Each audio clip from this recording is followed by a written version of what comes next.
Most people don't question their water until something forces them to. For many households, turning on the tap is automatic. The assumption is simple: if it's clear, it's fine. If there were a serious issue, someone would say something. But that assumption isn't always based on how water systems actually work. Water can meet general safety standards and still vary in quality by the time it reaches your home. And that's where the question begins: not whether water is safe in general, but whether it's consistent and reliable where you live. This is why more people are asking a very specific question: do you actually need a water filter at home? To answer that, you have to look at what happens between the source and your faucet. Public water systems are designed to treat large volumes of water and distribute it across entire regions. They follow regulations and testing protocols, which is important. But once water leaves the treatment facility, it travels through miles of infrastructure: pipes, joints, connectors, some of which may be decades old. These systems are not identical everywhere. Some areas have newer infrastructure.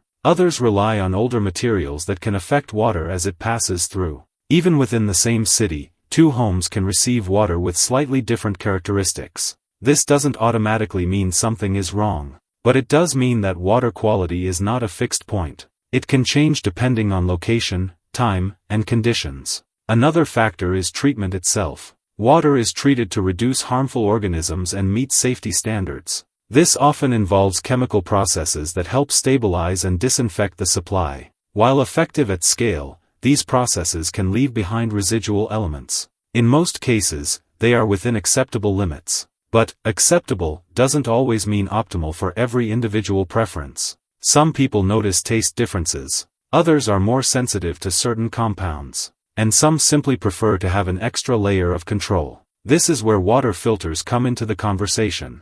At a basic level, a water filter is designed to remove or reduce specific substances. Depending on the type, it may target particles, chemicals, or other elements. But not all filters are the same. There are simple pitcher filters, faucet attachments, and more advanced systems installed under the sink or connected to the main supply. Each one operates differently, with different levels of effectiveness and maintenance requirements. And this is where confusion often starts. People assume that installing a filter automatically solves everything. But filters require maintenance. Cartridges need to be replaced. Systems need to be monitored. If that doesn't happen, performance can decrease over time. There's also the question of cost. Some filters are inexpensive upfront but require regular replacements. Others have higher initial costs but lower ongoing maintenance. So the decision isn't just technical, it's practical. You're balancing cost, effort, and the level of control you want over your water.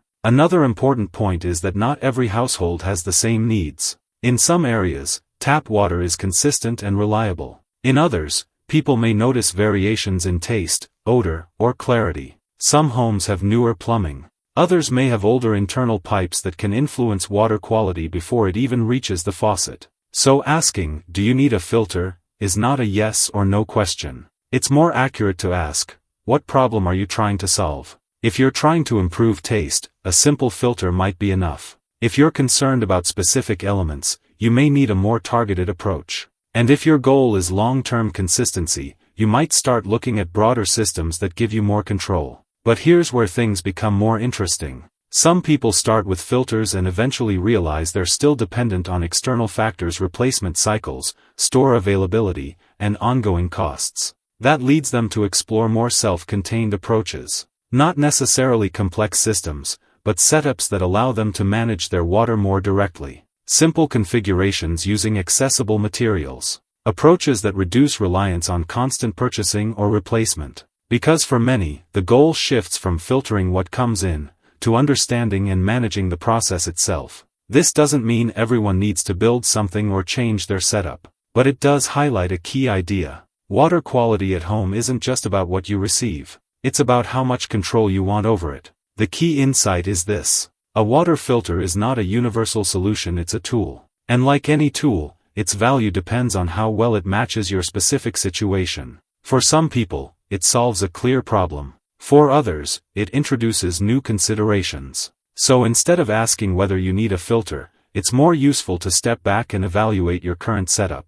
What are you relying on? What are you trying to improve? And how much involvement are you comfortable with? Because once you understand those variables, the decision becomes clearer. You're no longer reacting to general advice, you're making a choice based on your own conditions. And in many cases, that leads to more efficient and predictable outcomes over time. If you're interested in seeing how some people are approaching this in a more structured way, there's a resource in the description that outlines a simple system designed to give more direct control over water at home using basic components. It breaks down the process step by step so you can evaluate whether it aligns with what you're looking for. And if you want more content like this, clear, practical explanations without unnecessary complexity, consider subscribing. Because when you understand the structure behind everyday systems, you make decisions with more confidence.